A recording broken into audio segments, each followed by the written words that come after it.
The buzzy new movie Dìdi tells the story of a 13-year-old Taiwanese-American boy who learns important lessons that his family can't teach him, including how to skate, how to flirt, and how to love your mom. The story is loosely based on the experiences of Wang, who is here at the South by West studio making his feature film directorial debut. Welcome to the studio, Sean. Thank How's it you going? for having me. You're very well dressed. You're very well dressed. I feel like we're the best dressed people here at South by Southwest. I think we are. Yeah, you know what? There needs to be a carpet. We need to walk it together, and then like whatever award comes out of that, we gotta accept it together. I'm with that. Okay. Speaking of awards, like you were at the Oscars very recently, like and now you're here at South by Southwest because you were there for your documentary short feature, the Nine Night and Waipo, and congratulations on that, man. Like you premiered it at South by last year. Yeah, we premiered it a year ago today. Yeah. Well, So, oh wow, It's been a wild 365 days, and to be here today, getting to have our sort of South by Southwest premiere of Dìdi, it feels both like a premiere and a homecoming all at once. So South by's been, good to us. Hopefully, it's good. I mean, carries they have over. Been good. I mean, you got a documentary nomination off of it, like you're premiering Dìdi, and I love that it's a year like from now. Yeah, Did you plan this interview to be just like that? We'll ask the people behind the scenes if they did. Maybe. It was a perfect storm. Yeah. I dig that. So, what's it like to share like that experience with your grandmothers, like getting nominated and everything? It was the best, truly. Like, we premiered the movie a year ago, and I think we could have never expected the journey that it would have been on. And, we really did make the movie as a way to try and help them and others like them in our communities feel seen. And so, like, there's no bigger stage than the Academy Awards. And okay, speaking of Best Dressed, they won. GQ named them Best Dressed at the Oscars. And so they really had just like, I think, one of the most special nights, that they've maybe had in their lives. And they had so much fun. And I think just being able to give them that experience was like such a gift. The movie has been really like a gift. That's really dope. Like I was at the Oscars once and I was just so overwhelmed with everything that was going on. Yeah. What were your feelings like walking that red carpet? The red carpet is very stressful. Most people don't know that. It's a very stressful red We did carpet. the whole red carpet, and then I was like, cool, so when are we getting on like the red carpet? And they were like, that was it. And I was like, oh, those are the photos that are going to follow us for the rest of our lives? Great. You weren't ready for it. I wasn't really ready. I think I was like flaring my nostrils for half of it. No, but it was great. I mean, going back to South by, I've gotten to know the Daniels a little bit over the last few months, and we saw like right when we walked in, we saw Jamie Lee Curtis, and then she took a picture with my grandmothers, and then the Daniels and Jonathan Wang came in, and so we got to say what's up. So it felt like, both the biggest stage and familiar faces, and then my family was there, so it felt very homegrown. I find it very eerie because we're wearing the same clothes right now. And we had the same experiences at the first time at our Oscars. Met Jamie Lee Curtis, the Daniels, and everything.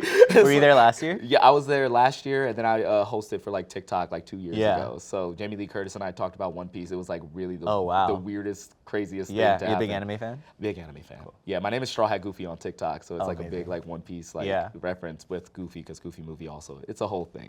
But enough about me, and like let's talk about like your recent movie now, Dìdi, which I'm learning it means little brother in Mandarin, and it's your first feature, and it's loosely based on your own upbringing. So talk to us about like coming with the concept of this movie and just kind of like the process that it took to like bring it to life. Yeah, well, it is my first feature, and I think features take quite a long time to get off the ground. But also, it was the first movie that I think a lot of filmmakers say like, oh, the film tells you what it wants to be. Back in 2017, that's where the seed of the idea really started. And the seed of the idea was really no more complicated than what if you took a movie like Stand By Me or 400 Blows, like these movies about adolescent boyhood that treat adolescent boyhood with as much raw, sort of crass vulnerability as boyhood is. It's not always like the nicest or correct, but it is emotional and sad and also funny and painful. But had it star people who looked and talked and felt like the kids that I grew up with, which were a lot of Asian American kids, but also just growing up in Fremont, which is a city in the Bay Area, just a very multicultural community, and just really writing hyper specifically to those characters and see what that does to the movie. And then over the course of a few years, I kind of really wanted to write about my family and things that were inspired by my family, and also things that I had never really seen in those types of movies that I love. And realizing, I was like, oh, that's what the movie is. It's a love letter to my immigrant mom, but also a sort of love letter to immigrant families and all of their sort of complicated family dynamics, kind of wrapped in the sort of, wrapped in a movie like Stand By Me about friendship. And that's the movie we made. Yeah, I really dig this movie. It's one of my favorite movies to come out of South by Southwest because I'm a sucker for coming of age stories for sure, especially ones that's hyper specific to this time period that you set it in, which is 2007, 2008, I believe. So seeing things like MySpace and hearing the AIM messenger sound, it's like the hit of serotonin I wasn't expecting to get. And so I'm really happy that you like hit the cultural zeitgeist of what that was and kind of provided a universal language to it, but also giving it that cultural like viewpoint, right? And what you like to tackle in this movie is shame, like cultural shame, societal shame, personal shame. I want to know exactly why you wanted to tackle that theme in this movie. It's a good question. I think that element of shame and embarrassment is so specific to just the adolescent experience. I think everyone is embarrassing, everyone is cringe, and like that is embarrassment though. And I think there is this layer of shame, which is I think a little bit more deeply rooted that, just speaking from my personal experience and a lot of what me and my friends talk about, this idea of how shame can manifest itself in a young Asian American boy's life during that time, a time in the late 2000s where there weren't a lot of, positive representations of Asian Americans and Asian American men. And so what is it like to be an Asian American in a city where everyone actually is Asian American? And like, this is in the movie, but where people say things to you like, oh, you're the coolest Asian I know, or like, you're cute for an Asian. And like, it's really only like people said those things to me, when I was a kid. I believe it. And when I was 13, I was like, oh yeah, that's like a badge of honor. But it wasn't until like my 20s, looking back at my childhood, you're like, oh, that's kind of fucked up. I don't know if I can curse, but, but then you sort of unpack that. And that was kind of, going back to the movie of like, I was like, if I'm going to mine the funny and the comedy, I have to mine the pain and the shame. Yeah. And it was that sort of one that some of it is inspired by my own feelings, but obviously like speaking to my other sort of Asian American friends, it did seem like a very universal kind of feeling that I think a lot of people kind of wrestle with. And so that felt very honest and potent, and realizing that like, oh yeah, there is something here to mine that's like the different ways, whether it's personal shame or cultural shame or societal shame. And like when you're 13, I don't think you really have the vocabulary to understand those, but they manifest in different emotions, whether it's loneliness or sadness or anger, or just like how you feel walking through certain spaces.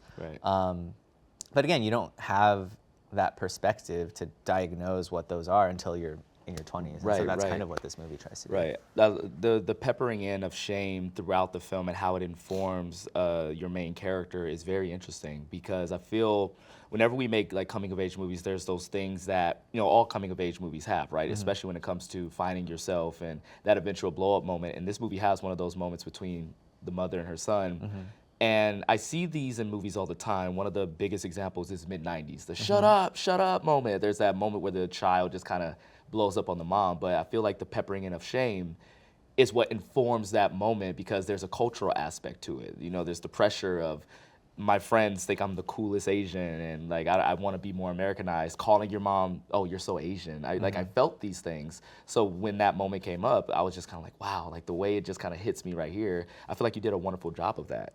I also want to talk about just the casting as well, because you cast seasoned actors like Joe Chin and Isaac Wang, and but you also have first-time actors as well. So can you talk about working with two different types of actors and the importance of casting unknowns, especially for a movie like this?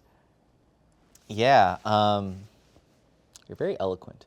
I I like it. I mean, going back to that, wanting to kind of pull from the feeling of those movies like Stand By Me or 400 Blows, like to me, the boys in those movies are so, they feel like real boys. They feel like, I remember seeing Stand By Me for the first time. I was like, those feel like me and my friends, but it's like 4 white kids in the woods, and like we grew up in such a different kind of context. But, wanting to kind of capture that authenticity and I kind of, had this thought that I think the kids who are probably right for this movie have maybe never thought about acting. They're probably like skating or playing sport, just we didn't want these kids who are so trained into being what,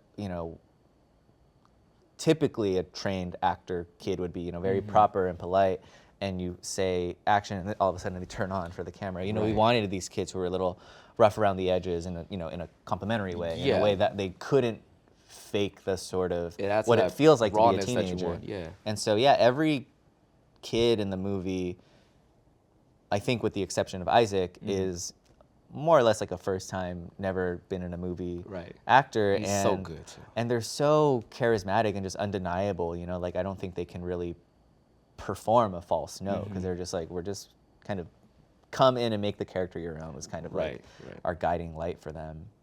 But wanting to kind of balance that out with these very, very trained, seasoned actors, especially when we got someone like Joan, and Shirley I'd been a huge fan of for a few years, and we kind of became friends before we were collaborators, and still made her audition, but she auditioned. I was just like, that was just magic. It was like, and she's the heart and soul of the movie. I feel she's amazing, she's that emotional core that we talk about the rawness of like the younger characters, and it feels real and it feels like actual 13-year-olds kind of like cursing and doing these crass things. But then the movie slows down and takes you to the life of the mother, the adult, and Joan is just so great at conveying just loss of dreams and sacrifice and love to her kids and these things. And seeing these things, it just creates like a wonderful like pyramid of just emotion and realness and rawness. And I really love how you did that. So you said this movie needed to feel community driven. Like it's not like it's coming from the ground up, not from like the Hollywood machine. How do you accomplish that?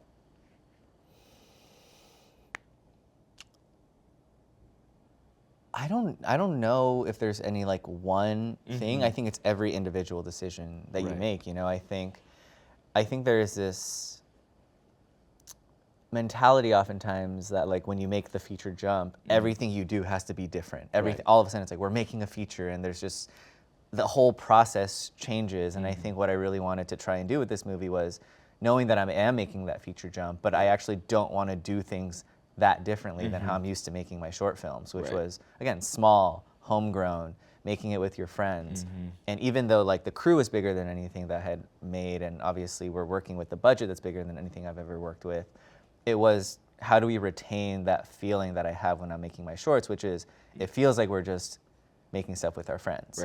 And I think that was the sort of North Star of like, it went back to everyone that we hired, crews that I hadn't worked with before, but being like, I don't care if they're the most talented person in the world, like, can we hang out with them? Like, are they gonna help us create a summer camp environment? Especially with the kids, that was kind of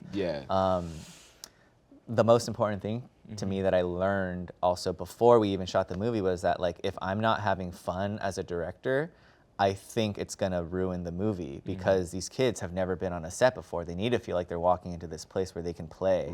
That needs to feel really like summer camp, as opposed to, we have to be here and be proper. It was like, so the set was oftentimes like, chaotic in a good way. There was like, we were always blasting music and, people were like pushing me around in a shopping cart, but that was what we wanted to protect, in a way, the feeling that you could do that in a safe manner. Of course, yeah. But yeah, and I think it goes back to just every one of those decisions. Like our casting directors had never casted a movie before. This is the first feature they've ever casted, Natalie Lynn and Nafisa Captain Walla, but it was like, making decisions like that where, you just because you've never done it doesn't mean you can't do it.